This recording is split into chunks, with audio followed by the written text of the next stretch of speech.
And so Representative Boldon, we are ready for your bill, House File 1747. Would you like to move to place that bill before our committee? Yes, Mr. Chair, I would. Excellent. So Representative Boldon, if you could please describe your bill, which I'll note, members, is a really exciting step forward for us in recognizing the need for early care and learning in our state and taking steps to address it. So Representative Boldon, please. Thank you, Mr. Chair. House File 1747 is a bill that will greatly enhance the Child Care Assistance Program. Since 2003, Minnesota's reimbursement rates to providers who accept the Child Care Assistance Program have been among the lowest in the nation. This bill will raise the reimbursement rate to 75% of market rate to finally ensure that providers serving children on CCAP are paid a rate that covers their costs and helps them pay their staff decent wages. And I would note that 75% is the rate recommended by the federal HHS department. This bill will also eliminate the wait list for families on the CCAP basic sliding fee program statewide. While it will certainly be late for 3- and 4-year-old children in those families to receive help, we can make a huge difference in the lives of Minnesota families by ending the wait list this session. And with that, Mr. Chair, I will turn it over to testifiers. Excellent. Thank you, Representative Boldon. And so we'll have your first testifier, I believe, is Chris Gable. And if you can please identify yourself for the record, and then please proceed. Thank you, Mr. Chair and members of the committee. My name is Chris Gable. I'm the Child Care District Supervisor for the YMCA of the North. I'm testifying on behalf of the Minnesota Alliance of YMCAs. The YMCA runs 20 child care centers across the state, and I directly supervise 7 of them. Our centers hold 4-star parent aware ratings, and we strive to provide the highest quality care and education to all children, no matter what their economic circumstances of their families. Over time, however, this has become more difficult. More families come to us needing child care assistance, but reimbursement rates continue to fall even farther behind what's necessary to sustain our programs. I'd like to share experiences at 2 of our centers in Rochester and Lakeville. Our Rochester Center just celebrated its 2nd anniversary, and it's been very difficult. I think when people hear Rochester, they automatically think everyone has Mayo Clinic money coming out of their ears. Not worried about physicians being able to afford childcare, but there are countless other staff necessary for something like the Mayo Clinic to work.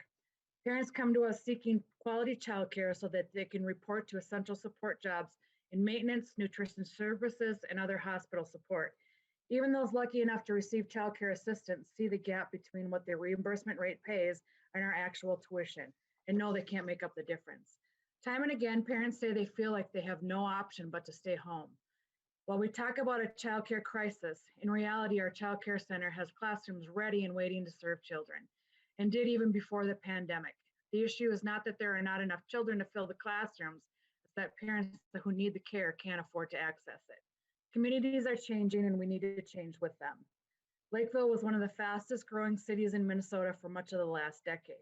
When the YMCA decided to open a childcare center there, the business plan called for 80% of parents to pay private tuition and 20% to use CCAP.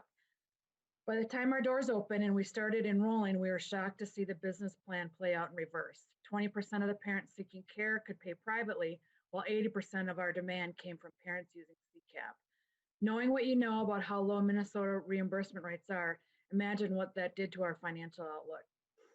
Low CCAP rates have real effects on real people and not just the parents. My staff hasn't had a raise in well over a year. We routinely lose experienced teachers to other jobs that can afford to offer a slightly higher wage or a small signing bonus. When you make little to begin with, small adjustments mean a lot. We desperately want to pay more. Our teachers have earned it, and we need to hold on to them. We need to adjust our pay scales, raise hiring wages, have regular wage adjustments, but CCAP rates are holding us back. Families need childcare. The demand is high across the state, but they aren't able to access it. The answer is not to make childcare cheaper, it's to invest more in it, and by doing so, our communities and economy. We can't get unstuck from the system where parents, even with state assistance, can't access childcare and work on their own economic stability, and providers can't be paid at the rate that keeps them in the field. We will all continue to feel handcuffed. Thank you so much.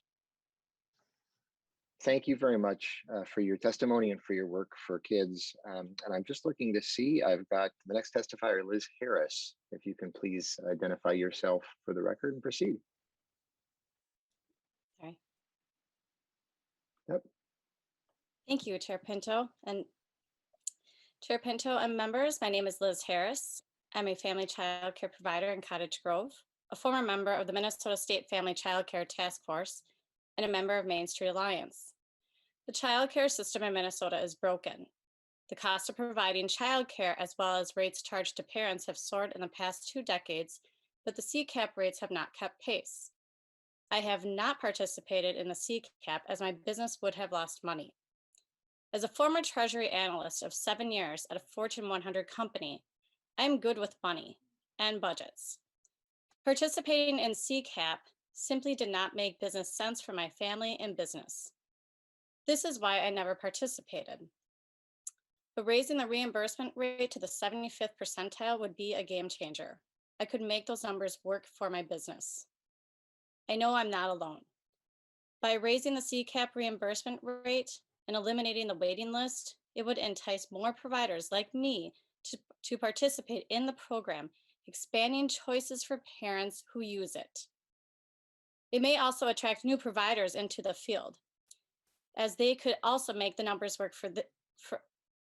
work and bring a level of financial security to family child care providers serving lower income families. It would help address racial and economic disparities by giving parents more options of care for their children. It would bring relief to families who are in need of childcare. This is the largest form of support that Minnesota currently provides to both families and providers. As the pandemic has highlighted, our economy cannot run without childcare, and there are insufficient business supports for childcare providers. The field needs more investment from the state, and increasing CCAP reimbursement rates and eliminating the waiting list are key pieces of what is needed to address the childcare crisis. Please support families and family childcare providers by voting for House File 1747. Thank you. Thank you so much for your testimony and your work. Next, turning to Shannon Burns. If you can please identify yourself for the record and proceed. Hello, Mr. Chair and members. My name is Shannon Burns. I'm the owner of a small business consulting firm in Alexandria called Due Nord, and I'm a member of the Main Street Alliance of Minnesota. The lack of a good, affordable childcare system is crushing families, workers, and small businesses. I know this firsthand as a mother who's had to juggle to afford childcare for my own child while running a small business. Care is essential, but it is grossly unaffordable. Even for those Minnesota families who can make the payments, I've seen countless clients and peers forced out of the workplace just to make ends meet. Many small business owners choose self-employment in hopes of a more flexible and forgivable schedule while caring for their young children. Meanwhile, the ability to work more uninterrupted hours or be able to afford enriching childcare opportunities for their children is unattainable. As the pandemic has put in stark contrast, access to affordable childcare supports employees and employers. When parents try to juggle childcare responsibilities and work, both suffer. Access to affordable, reliable childcare allows employees to show up and be productive, and help small businesses find and retain employees. An investment in the childcare infrastructure is an investment in small business. Small businesses like mine support significant increases in the childcare assistance program and eliminating waitlists for the program. These steps will allow more Minnesotans, particularly women, to participate in the workforce and to spend their earnings in local businesses. Increasing the reimbursement rate for childcare providers will lead to an uptake in accepting CCAP and expand options for families, both of which are sorely needed, particularly in greater Minnesota. It will also allow childcare providers to invest more in their businesses and their employees, which again adds dollars to the local economy, helping small businesses and greater Minnesota. This bill is a win for children, a win for small businesses, a win for greater Minnesota. Please support House File 1747. Thank you so much, Ms. Burns. We appreciate it. And looking finally to Milagro Rosario, if you can please identify yourself for the record and proceed. Let's see if we have you on. Yep. Yeah. Oh, yeah, I guess we can. Yep. Okay. Well, hi, I'm Milagro, and I'm the center manager at Rainbow Child Development Center out here in St. Paul. I have been working in childcare for 8 years. I am a grandmother of 6. children who are in childcare as we speak, and there aren't assistants. So having childcare is a need. For my kids to provide for their families, the need of childcare. They need childcare. Childcare provides the safety net for resources for the kids to have food. It is crucial space for children to learn and grow. I know that there are many families out there who are on the wait list for assistance for years when they need the care now. That's why we need to eliminate the wait list so that everyone who needs care qualifies. And raising the reimbursement rate would allow more providers to provide care for families on assistance, which will allow more and more families to have access to childcare.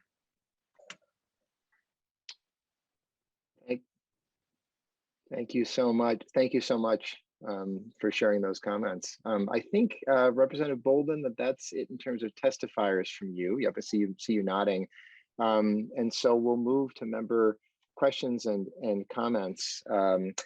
Just as we do, Representative Jurgens, I've got you up. I just want to make sure to note for everyone that on our committee website are again a number of materials, including I know a letter signed by a pretty impressive and broad group of organizations that is supporting this proposal and supporting increased investment in the CCAP program, and others as well. Just want to direct the members' attention to that. But Representative Jurgens, please.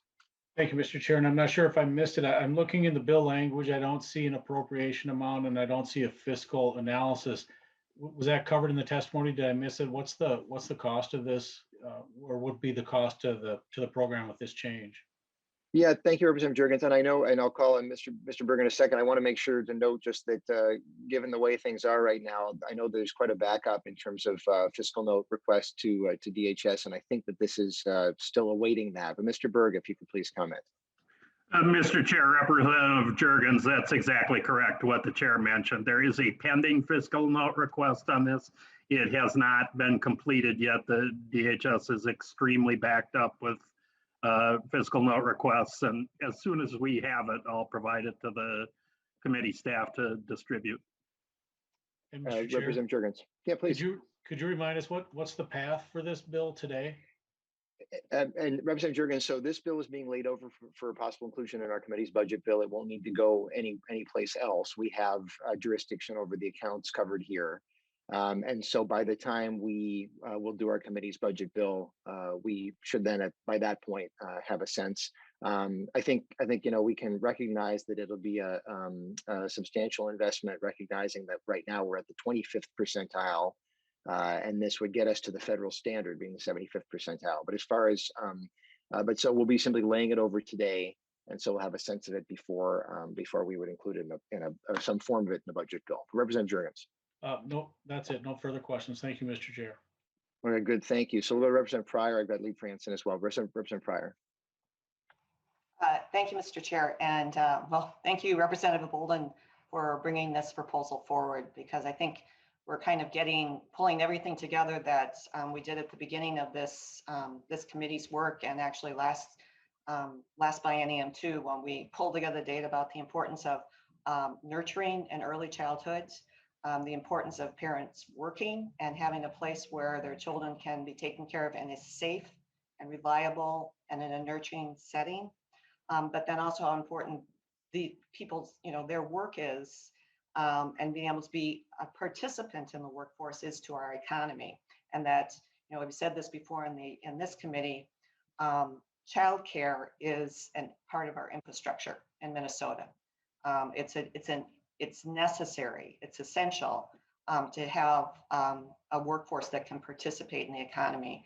And it's essential to have children that are prepared for school and for careers as they grow up. So the decisions that we're making now is going to have impacts for decades and decades to come. I do want to focus in again on kind of where the other bill that we heard this morning about, what the economics of a childcare business. I mean, this was Representative Leeds Franson's question about, you start making money on 4-year-olds, and now we're talking about it as a business. And so to go back to our testifier, Ms. Ms. Harris about the business of childcare and how an infant versus a 2-year-old and a 3-year-old and then a 4-year-old, how that impacts your business and how your rates have to change based on the age of the child and how, if you're going to have a business, what's the, how that all comes together as a business owner. And just to go back again about the importance of actually paying for what the need is and how that comes together. So Mr. Chair, if Ms. Harris could address that again. Oh, certainly. Thank you. So Ms. Harris, please. So I have actually never taken CCAP money, like I mentioned. And yes, the rates have to change. I change my rates from when they're an infant and as they get older. It's very expensive as an infant due to liability, due to the amount of work. And infant spots right now are very difficult to find. And what that can also cause is an unsafe environment for kids as parents are desperate, parents will start to go to unlicensed childcare and they'll look for other options when right now there's not enough funding into childcare. And I think we're all seeing that, and we can all, Democrats, Republicans, everyone can agree. And if we don't invest money and get people to the field, this crisis is going to get worse. And so that's why I hope that money starts to get pumped into this industry. Otherwise, who's going to take care of the kids? Representative Pryor, follow up on that? Nope, you're all set. Okay. Lead Franson. Thank you, Mr. Chair. When the word substantial was mentioned, it's a substantial investment. I'm assuming, Representative Pinto, that you have a ballpark figure in your head, what you're looking for. And would that be, are you thinking state funds or the federal infusion? And thank you, Representative Franson.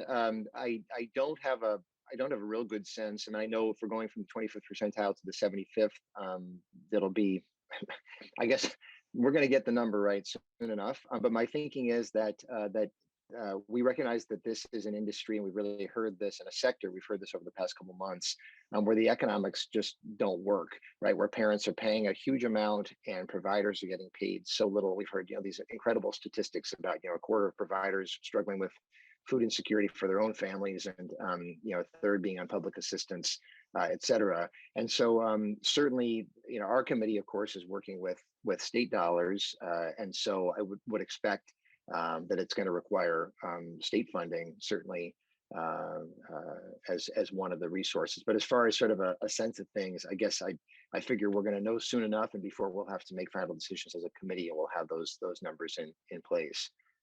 But Representative Franson. And then another question. So would you anticipate, with an increase of childcare assistance into that program, do you anticipate that leading into higher wages for those providers that accept CCAP? And then what does it do to the providers that don't accept childcare assistance? Thank you, Representative Franson. Well, I guess we just heard from Ms. Harris. I do think that it will cause a greater number of providers to be able to accept children where CCAP is being paid. This will put them, I can see Ms. Harris nodding. So really, it really helps the economics of the sector more generally in that way. Again, right now we have a situation where the federal standard is, and this would make a lot of sense, 75th percentile. And I know, Lead Franson, you and I understand this for folks of the public who may be watching, to recognize when we say these numbers of 75th percent, what it's saying is that there's a survey that's done every couple of years of providers to say, what are your rates? And then you go up a certain number of spots in that survey and set the CCAP support level at that. And I know you know that, but I just want to make sure members of the public that they're aware of what we're talking about. Right now, that level is down at the 25th percentile. So 75% of providers are charging higher rates and the higher cost. We want to make sure that we're meeting the actual cost of care. So that's where 75th percentile does it. And my thinking is that that increasing making sure that providers are actually being reimbursed at the market rate of 75th percent is something where it should, yes, back to your original question, be able to have providers be more fairly compensated, have them in a better position, and have all providers be in better position to say if a family comes to them that they can then take that family, even if it's a low-income family receiving CCAP, still take them and have them be part of their customer base as to keeping their business strong. So yeah, I think it will help the whole sector, and I think that there's a lot of evidence to support that too. Representative Franson. Yeah, thank you, Mr. Chair. So I can empathize with that as well as a former child care provider who did take many families on the child care assistance program where some could pay the difference and some just weren't in that position where they were able to pay, the additional amount on top of their copays. So it's always a fascinating discussion that we have every year. Some years we make movements, some years we don't, but hopefully we don't go backwards. Thank you so much, Representative Franson. And I'll maybe just note per your comment that although we, some years we make movements, some years we don't, and we know the way brain development works, every, especially we learned in our committee that, every second there's 700 synapses being formed in new babies. So we know that, I guess I'm really hopeful that we'll be able to make some progress this year, and we'll see how things go. We've got Representative Morrison coming up next, so we'll call on you, Representative Morrison. Thank you, Mr. Chair, and thank you, Representative Boldon, for bringing this important bill forward. You've sort of answered my question, I think, in your exchange with Representative Franson, and I apologize if this is redundant, but I'm curious how long Minnesota has lagged from the federal standard in CCAP, and then how that might have played a role in the child care crisis that we're facing in our state. Dude, I've got a bit of information, but I should first look to see if either Representative Boldon has a sense, or if we have anybody else on the line who has that. I know that we have Ms. Poseen from DHS who may be able to provide information on that. I believe is on the line with us. Ms. Poseen, are you? Yeah, we'll look to you if you can please help to answer Representative Morrison's question. Good morning. Excuse me. This is Lori Poseen, manager of the Child Care Assistance Program, and Minnesota has not been at the 75th percentile since 2004. And 2002. I'm sorry, 2002. So sort of the early 20 years, those cuts in the early 2000s. Ms. Poseen, is that correct? Could you repeat that? I'm sorry. I was just asking that this is part of a broader set of budget cuts in the early 2000s, as I recall. Is that yes, correct? In 2003 is the year it was frozen, and then from that point on, it never regained the level of 75th percentile. And Representative Morrison. So thank you, Mr. Chair, and thank you, Ms. Poseen. So it seems that we've sort of dug ourselves a hole for a while. And I imagine, I don't know if any of the testifiers or if Representative Boldon could comment on what role this chronic underfunding may have played in helping us find ourselves in the situation that we're in today. Comments from any of the testifiers? Representative Boldon. Thank you, Mr. Chair, and thank you, Representative Morrison, for bringing that forward. I think you're exactly right. I think what we are seeing now, the crisis we are seeing in childcare, as we have been hearing about, certainly for weeks on this committee, I think that's a direct impact of the underfunding of this program and of this sphere, sort of for many years. And I would defer to any of the testifiers who would like to speak additionally on that. Anybody? Ms. Harris. Hi, yes, it's been severely underfunded. And as we have looked at in the task force that I was on as to why providers were leaving the field, one of the reasons that providers were leaving the field was because the rates for CCAP were so low. And like I mentioned before, that causes so many issues. And a big issue that I see is that if there's no benefits as it is to running your own business as a child care provider, and there's no incentive either. And I am one that has not even been on the food program. I haven't taken CCAP. I've done this all just by families paying. I don't even like to charge families that much money because I know that money can be used for other things, but I also have to make a living as well. So it's broken. The whole system is broken. And without funds being pumped into it, we can't have robots taking care of our kids. And so we have to do something. And it looks like Ms. Rosario would like to follow up as well. So let's call on you. Yes, Please. hi. How can I say? I can say this more so like on my own personal experience as far as being a grandparent here and also like being an employee. And true enough, we get paid. I mean, we are struggling. And there are times where you feel like, do you go to a different field, find you a different job? But I stay because the last thing I want to do is you're giving up on a child. So by not having funding to provide for them, and then we just like you lose teachers. So how does that impact on a child? That impacts a whole lot. So I can sit here and say, yes, I make ends meet, but I am here for, for our little friends, so they can know that we are here. Thank you very much. And Ms. Burns, looks like you want to dive in as well. Thank you, Mr. Chair and Representative Morris. To respond to your question more directly, I have studied the generational implications of economic impacts on the workforce. And essentially, we're looking at a 20-year gap based on the data that was just discussed. And so, 20 years actually reflects an entire generation in terms of time. And so to ask about your impact, this gap has impacted an entire generation of children. Representative Morrison, follow up from you. Thank you, Mr. Chair. It's just, it's pretty stunning to think about 20 years of chronic underfunding and all of the lives that were impacted adversely by that. This is heartbreaking, but also inspiring that we have to find the resources to do this for the sake of our kids and for the sake of the future of Minnesota. Thank you to all the testifiers for your insights. Thank you, Representative Morrison. Representative Katiza-Watoon has her hand raised. Representative Katiza-Watoon.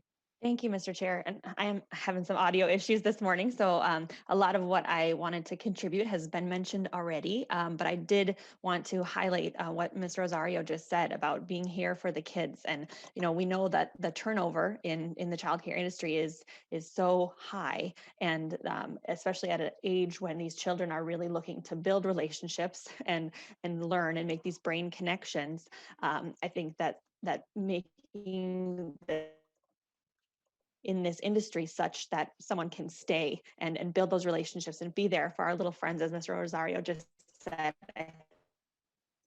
I want to thank Representative Boldon for continuing to push forward on CCAP, and I think that eventually and we will be able to get there, and I think that the time is now. So thank you.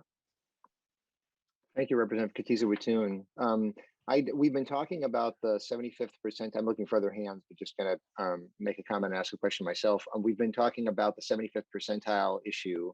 And I've said, I think previously in this committee, that when I've attended national conferences with other legislators that have mentioned that our rates are set at the 25th percentile of a survey several years old, jaws drop and people are just amazed, because in many other states, they either are the federal standard or certainly much higher than we are.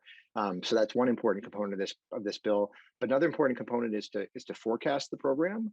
And I don't know if Representative Boldon, if you're able to talk about that, or if we should look to Ms. Poseen to describe the impact of that, or somebody else. Representative Boldon, we'll start with you. I just want to make sure that we highlight that as well and make folks aware of that. Thank you, Mr. Chair. I appreciate that opportunity, because that is another very important piece of this, of that forecasting to eliminate the wait list. So currently in Minnesota, there are about 2,000, just a little over 2,000 families who are on that wait list. So families who qualify for this program, but are not able to take advantage of it because the funds aren't there. And so this bill would change that and ensure that all families who qualify have the ability to take advantage of that. And with that, I will maybe send it to Ms. Poseen to see if she has anything to add. Yeah, and I know, Ms. Poseen, you just would be sort of describing the impact of that. But if there's anything further that you can add, please. Yes, again, Representative Pinto, Chair, and other members, we just concur that it would eliminate the waiting list. Upon the effective date, it would free up the funds so that the roughly 2,000 families on the waiting list would be served, plus incoming families who maybe knew about, never asked about childcare assistance. And just a follow-up for me on that. It seems like it would really simplify administration, because right now counties especially are spending a lot of time and energy and money figuring out various orders in which to how to. We heard a bill from Representative Pryor several weeks ago talking about reprioritizing the waiting list. This would eliminate the need for all that. It would just be if a family qualifies, and we've decided that a family at a given income level should receive this support, they would receive the support. We wouldn't have this whole rigmarole. Is that right, Ms. Poseen? Correct, Chair Pinto and others. Years ago, I worked with Hennepin County doing that, and there was a short while where there was enough money. And I can tell you our jobs at that time were much simpler. We did not, we could just focus on getting their employment verifications and helping them find a provider, and that was what we did. Okay, thank you. Ms. Rosario, you've got something you want to add on this? Yes. It's pertaining to like the wait list and the purpose of why CCAP even began. Is a program that is out there to help families, so they can provide and their child can have the proper care. So you got to try to just like imagine to whereas here I am trying to go get some help so I can provide for my family, and I'm just being told, well, there's a 2-year wait list. So do I tell my child, I'm sorry, I can buy you some milk in 2 years when I get a job and you have care? So there's a big impact, so it doesn't, no, that wait list needs to be eliminated. Because how do you tell somebody, I want to provide for you, but you have to wait? Thank you so much, Ms. Rosario. And again, and before I turn, it looks like no further hands. So before I turn things back to the bill's author, I'll just note again the document that's on our website labeled a MinLeg session flyer with the support of a number of organizations for increased investment in CCAP, as well as in scholarships. We'll hear that on a different day. But I want to make sure to call attention to that. So Representative Boldon, you get the last word. Thank you, Mr. Chair and members. I would just really like to thank the testifiers for sharing their stories and their perspective and the really important work that they're doing. As indicated by testimony, investment in this program will reverberate and bolster the entire childcare system. When the childcare assistance program increases its rates, more providers will participate, workers will be better paid, and more families will be served. And eliminating the wait list would make an impact on those more than 2,000 families who are currently on the wait list. And just to note that that's 2,000 families, so that's more than 2,000 children. This is a critical step towards the long-term health of our childcare system that we cannot afford to ignore. And I too would just want to make sure that members see all the organizations in support of funding the vast need for childcare assistance listed in the letter included in the hearing attachments. This includes the YMCA, the Children's Defense Fund, the Minnesota Business Partnership, and many, many others. There is a broad coalition of support for CCAP funding across the state. And the last thing I will say, I was really struck by the comments around sort of the disinvestment in this area that has affected a generation of children. That just really is sort of heartbreaking. And we have an opportunity. We have an opportunity to change that and have that look differently moving forward. So members, with that, I would ask for your support and thank you for your time. Thank you, Representative Boldon. Thanks to all the testifiers. We really appreciate it. And with that, the chair lays over House File, make sure I get the correct number, 1747 for possible inclusion in our committee's budget bill. Thank you again.